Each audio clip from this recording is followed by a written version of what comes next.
For most any family, the addition of a baby is a joyous one. It was for London Brown's family. The child was born with a disorder known as reflux that prevents food from staying in the stomach. It's a manageable problem that requires some extra attention for children so young until they often outgrow it. London's mom was worried about putting her in daycare, but found a center that said it had experience with these types of problems. Then, just days after the 2-month-old started attending Kids Cottage, her mother got a frantic page she says she will never forget. He told me to make sure that my daughter's father was en route as well. And when they told me that, I knew her chances of survival were not good.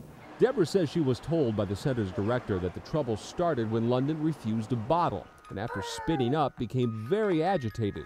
When a staff member tried to burp the child, white foam came from her mouth and she started turning blue.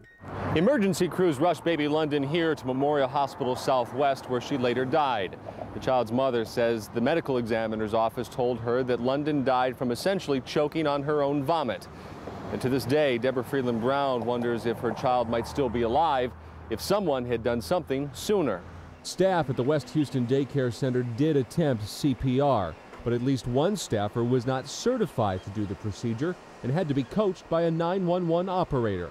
I just picture in my mind that there is someone right there, and she is trying to let that person know that she's not breathing, and she's wiggling around. That's the only thing she could do was wiggle around, and this woman is just holding her and just not paying attention.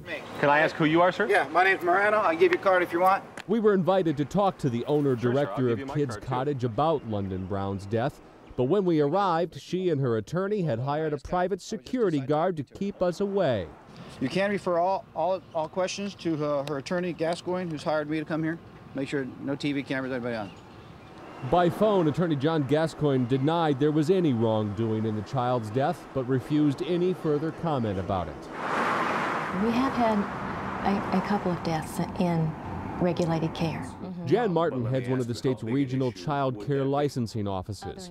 Texas law prohibits her from commenting directly about London Brown, but the incident at Kids Cottage is public record, and Martin says the center has been cited for not having staff CPR credentials up to date and for some sanitation issues that she says have all been fixed.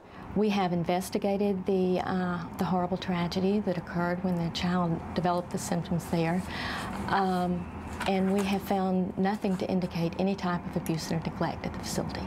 I spoke with the attorney I retained yesterday, and he basically said there is nothing they can do. Deborah Freeland Brown says she was hoping to sue the center over her baby's death, but reluctantly decided that would be a waste of time when she discovered the daycare has no liability insurance. By law, daycare centers must notify parents if they don't have such coverage. But Deborah says she was never told anything. Kids Cottage said she was, and even provided this document with her signature. But the note about the lack of insurance is typed in and not initialed by Deborah. Now state officials want to know if the note was put there after she signed the form to avoid sanctions. And in fact, the state could reopen the entire investigation once it reviews the little girl's autopsy. A slim hope that Deborah Freeland Brown clings to, as she hopes that other children don't end up like hers. The only satisfaction I can get is to ensure that they do not care for any other child.